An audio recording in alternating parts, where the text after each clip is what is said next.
Hello, my ink crew. This is take 2 of this video. First time the stupid computer was laggy, and it wouldn't respond.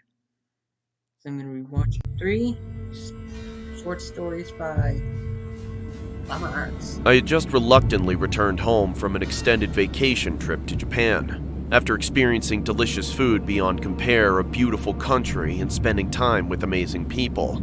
Needless to say, I was a bit depressed about coming home.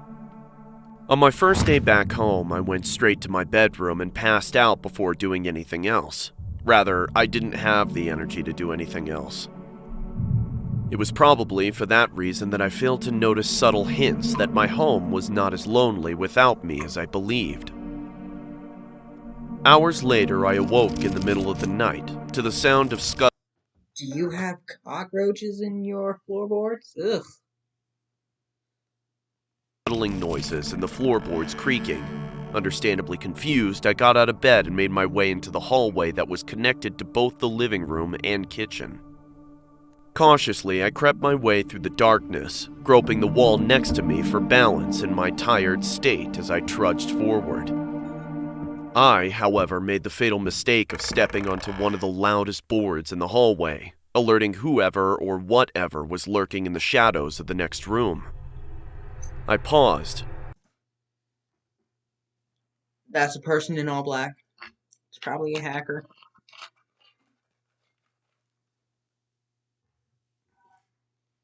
I need to check my email real quick.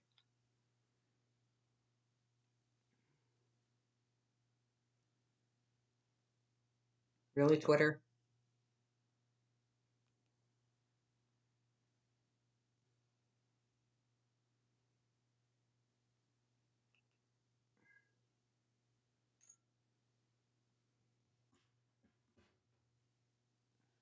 Okay.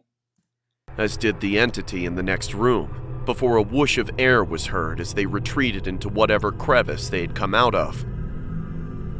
Taking a nervous gulp of air, I walked into the living room and turned on the nearby lamp that dimly lit up the room. Looking around, I spotted not a soul, but rather some of my furniture was disturbed. What's more, a couple of my kitchen cabinets were slightly ajar. Bewildered, but with my guard up, I went over and closed them all before readjusting my furniture, by which point I had relaxed. I chalked up the odd noises and movements to my jet-lagged brain and shrugged, deciding to just head back to bed. I wish the story ended there, but I was not so lucky. Before entering the hallway to my room, I saw that the large metal covering to the air vent above the couch was missing. Peering up at it, I mumbled, "What the?" before a crooked face filled with abject disdain for my existence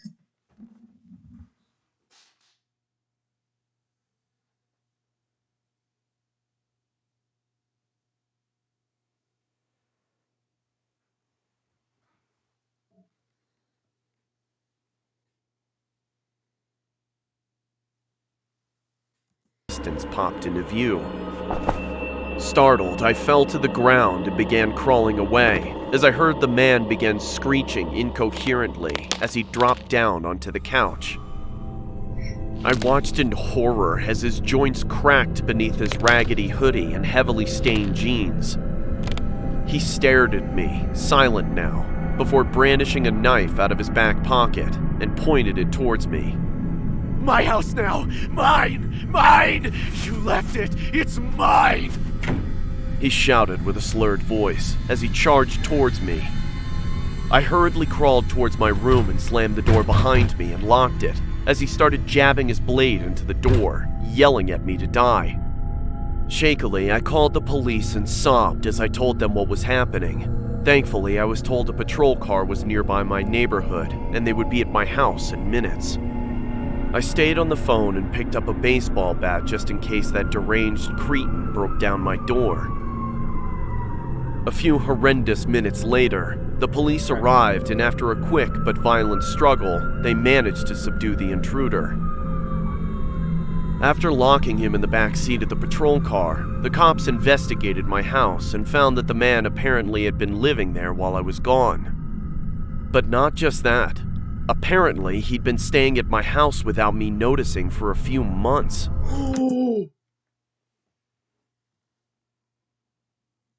Move out of your country.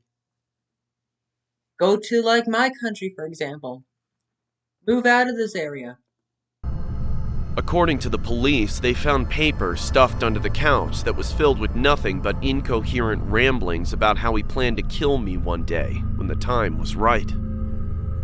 With the dates next to each entry predating my trip to Japan by an uncomfortable amount of time. Frankly, I'm happy to be alive and relieved that the situation was Yes. Always lock your door. Those of you who are watching, make sure you lock your door. resolved so quickly. But still, I make sure to triple check the locks in my home after that little incident.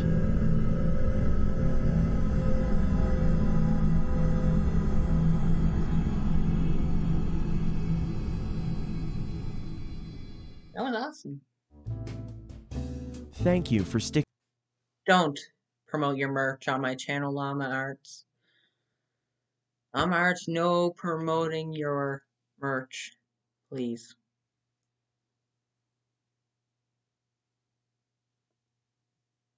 Go to the next video.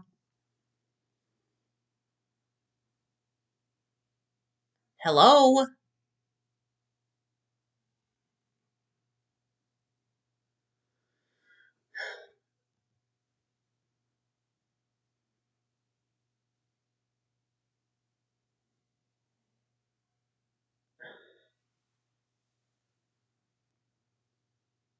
Here's the second one we're gonna watch.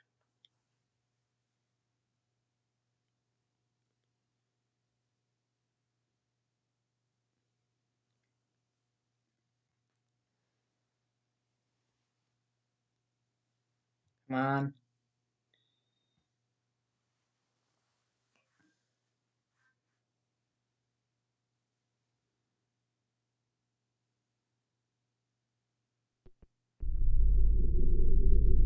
Terrifying Morning Jog.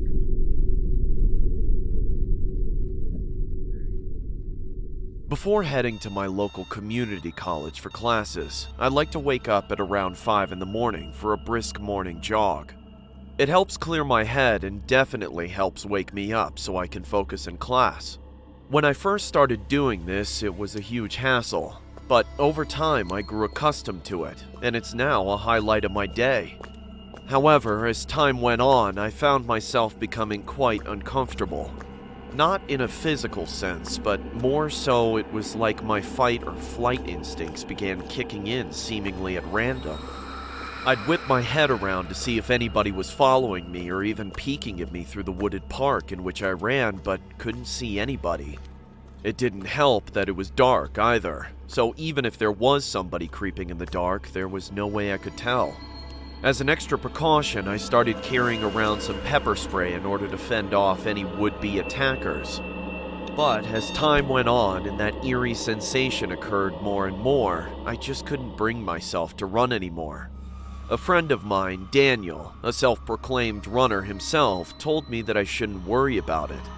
He said that the mind plays tricks on oneself when it can't see things clearly, especially in the dark. After being reassured by him, I decided to give jogging another go. So today, like any other day, I slapped on some black leggings, tied my hair up in a ponytail, put on my kicks, and set my music volume to full blast and headed out the door. I felt fantastic at first and was loving the cool breeze and crisp morning air. But then, about half Right here. Creep. It's a creep right there. Halfway into my jog, a tall and hooded figure stepped out onto the path in front of me. Quickly, I pulled out my pepper spray and yelled at the person to leave me alone.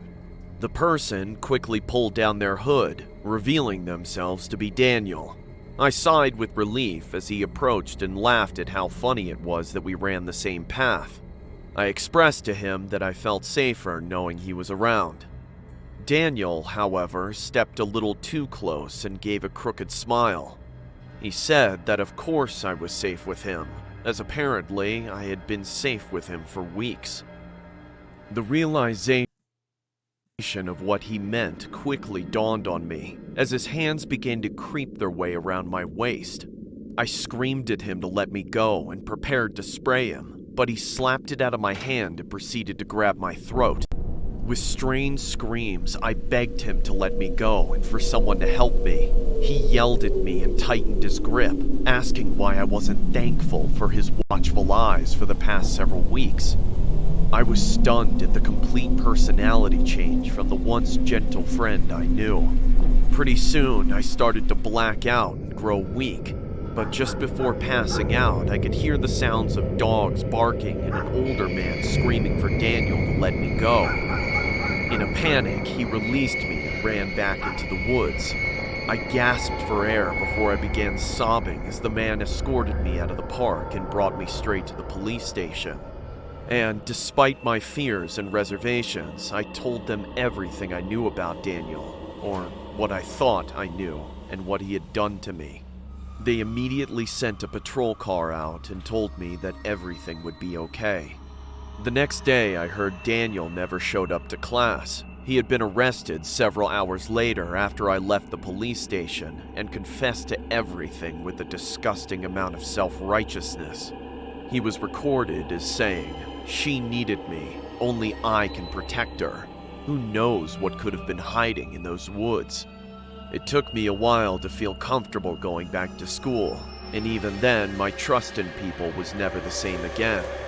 I guess even the ones you were close to can snap, just like that, at any time.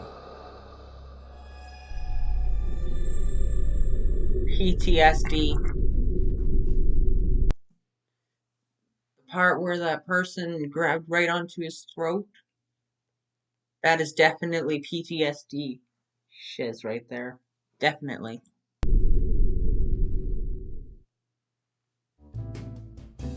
Thank you for sticking. Stop promoting your merch on my channel, Llama Arts. Please.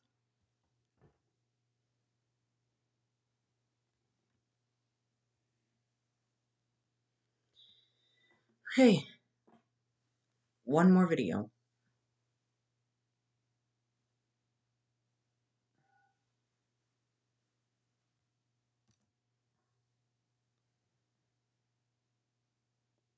I hate when people promote their merch on my channel.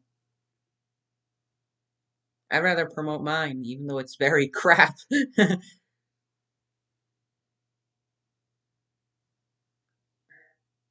Includes paid promotion.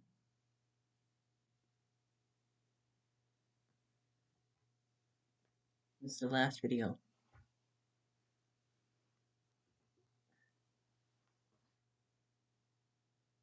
Thanks to NordVPN for sponsoring this video. More details at the end. Arms of a goddess. Carrie wanted nothing to do with the daily hustle and bustle of working in the city, having to commute early in the morning for a job that was only a half hour away thanks to the absurd amount of traffic she had to fight through. To make matters worse, she was undeniably beautiful, with her shining blue eyes and vibrant red hair that seemed to ignite whenever it went under direct light. In the city, that made her a high-priority target for catcalling and being followed around by less than well-intentioned fellows. Eventually, she could no longer deal with these issues, and so decided to quit her job and do what she loved to do the most: write. Thankfully, she had a sizable amount of money saved up and a good chunk of savings that allowed her to live comfortably for at least a year. In other words, she had 1 year. Why? Why? You going to a house in the middle of nowhere. That's creepy. It's like Granny's house. To make it big as a writer, or she was screwed. Not wanting to live in the city anymore, she also moved out into the woods, opting to purchase a relatively small yet cozy cabin.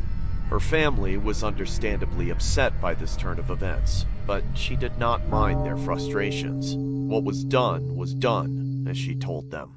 The first few weeks out there was a great success. Is this blood? No, it ain't. It looks like wine. For her, at least in her Why are mind. you drinking She wine, wrote Missy? thousands of words every day for short stories, and even a big novel she had planned. In between her writing binges, she would take walks around her property. Did you just say a bad word?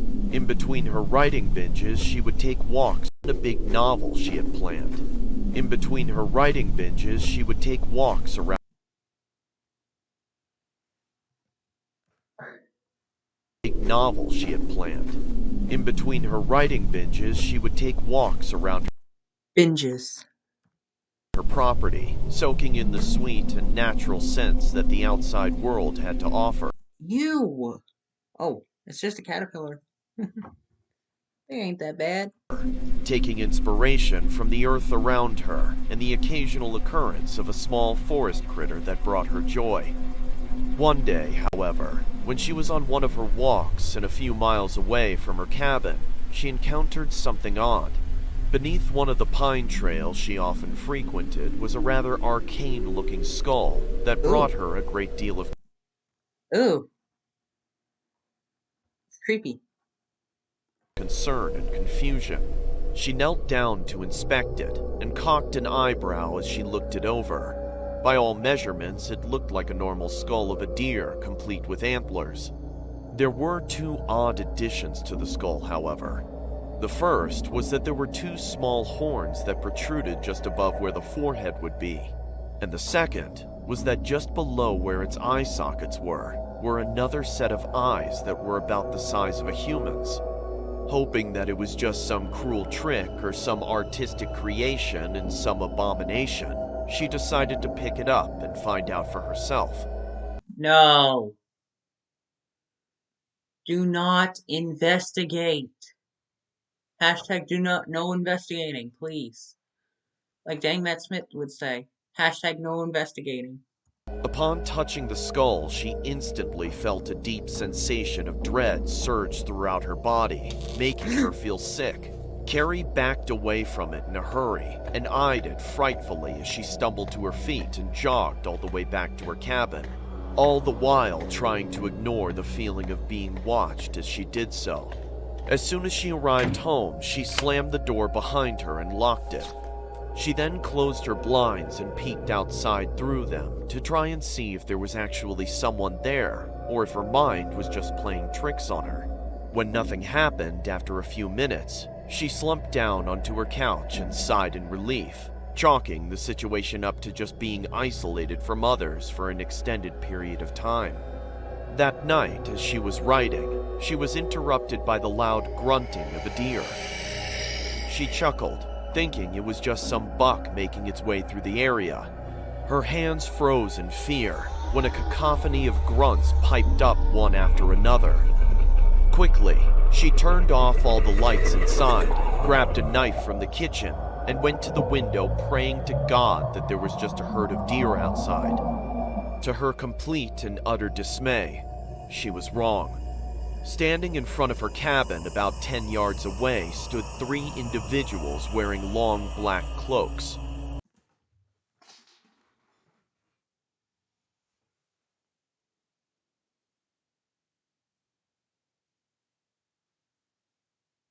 Get out of there. Get out of there.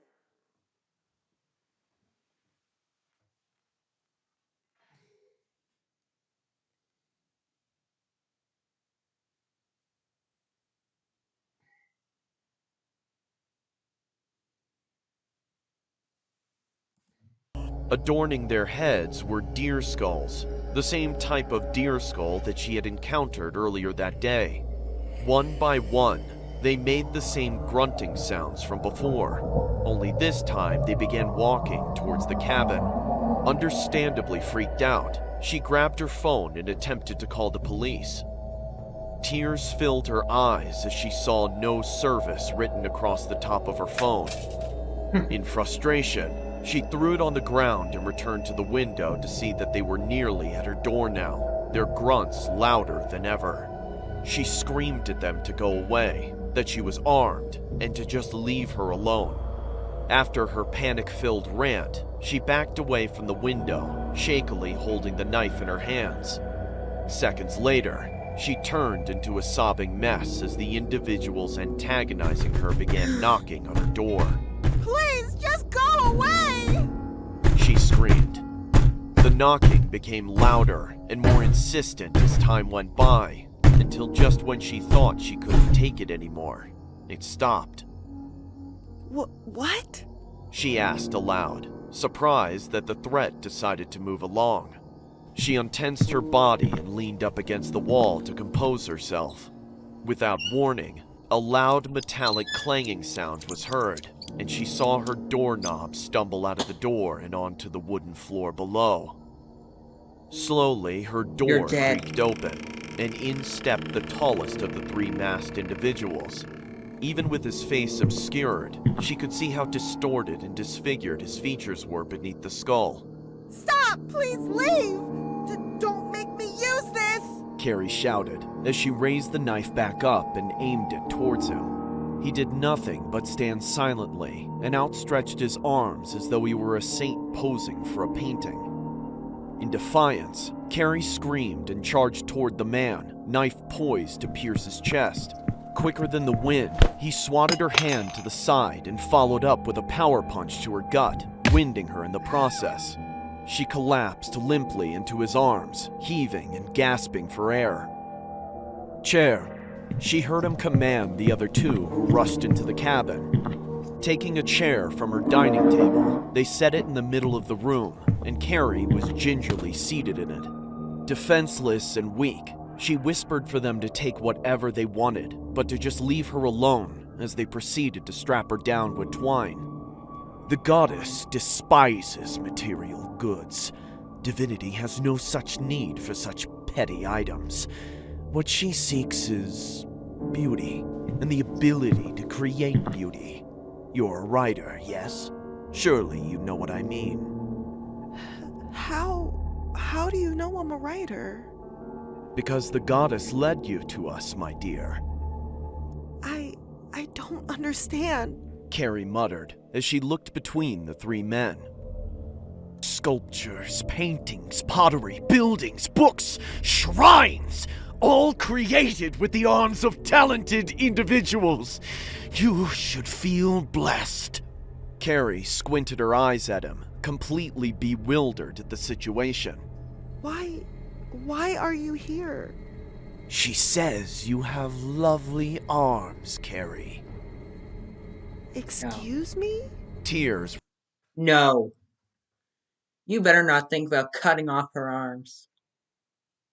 You better not think about that. Returned to her eyes as her stomach sank. "So much potential not yet used. This is what she desires, and you have exactly that." He walked behind Carrie and placed his hands on her shoulders, and with bony fingers ran them up and down her arms. Carrie shuddered and swallowed hard. You don't have to do this. Carrie whimpered. "I'm sorry, child. I weep for you. Truly, I do." His grip tightened around her shoulders, his fingernails digging into her skin and drawing blood. Carrie screamed in pain. "But just think, you're going to be part of something so undeniably beautiful that this pain will become something to rejoice about."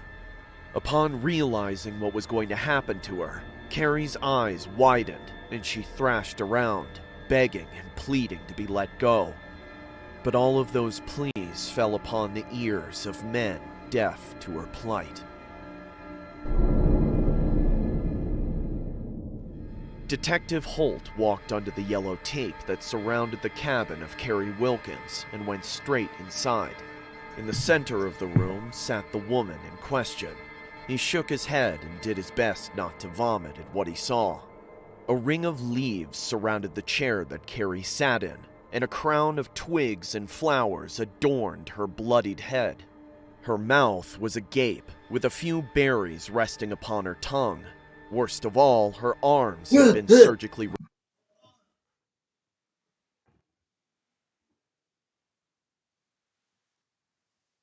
removed, and pools of blood bathed the leaves below from her still leaking arms. Holt exited the cabin, loosened the tie to his suit in frustration, and scratched his rugged graying beard. As he contemplated where to go from that disturbing sight, he was approached by an officer. Detective Holt, as I'm sure you're aware, the victim was found early this morning due to her parents making a surprise visit and found her in that state. Do you have any news for me, or are you just repeating to me verbally the messed up shit I just saw? Language. Language. Or are you just repeating to me verbally the messed up shit I just saw? Language.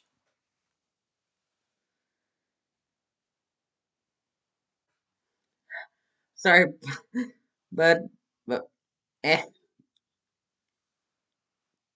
This is just a part of the video. The young woman cleared her throat and apologized. This was found on the table next to the victim. She handed Holt a folded piece of paper that had a crudely drawn skull and blood on it. It read as follows. The time for the goddess to awaken has come. With her arms she crafts. But what use are arms without eyes, which wish to see her own creations? Cultists. Holt grunted as he peered back inside at the mutilated woman. What do we do, sir? Drink. It's gonna be a long day.